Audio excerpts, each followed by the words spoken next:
Ayan, hello guys. So ito na yung grapes namin, ayan oh, naging red na siya, okay? Ayan, nilagyan ng ganito para hindi kainin ng birds kasi andito tayo sa third floor, ayan. Okay? So ayan yung red. Dito naman is yung mga green, ayan oh. Green grapes right here. Ito yung mga updates natin, ayan. Aha. So ayan yung mga grapes natin dito, ayan. May mga bunga na. Okay, ayan. Okay.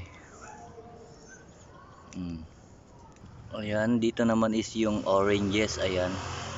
Orange yung nandito guys, ayan. Ayan, malaki na siya. Ayan, malapit na siyang mahinog ito, ayan. Orange, ayan. Okay.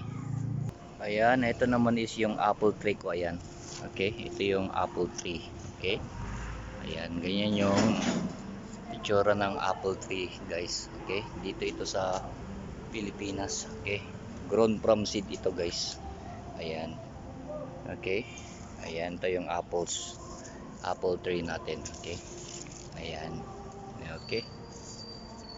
Ayan, ito naman katabi ng apple tree is ano, kakaiba ding ano, fruit tree, ayan. Hindi yung ano niya, yung dahon niya kamukha ng santol pero hindi yan santol, guys. Yan ay isang ano, lansones, ayan. Okay, lansones ito. Binili ko siya is grafted, ayan. So hinihintay na lang natin siyang mamunga. Ayan. So nakatanim lang siya sa container o kaya sa timba, ayan. Okay. So yung lansones, ayan. Ayan, next fruit tree is ayan, kakaiba ito guys. Ito yung uh, grown from seed din guys. Kagaya din ng apple, kakaiba din yung tinanim kong ito guys. Okay, any idea kung ano yan guys? Ayan oh. Transplant ko ito sa mas malaking container o timba, ayan. Ayan. Any idea guys kung ano yan? Leave a comment down below, ayan, kung may halaman kayong o may punong kahoy kayong ganito, ayan.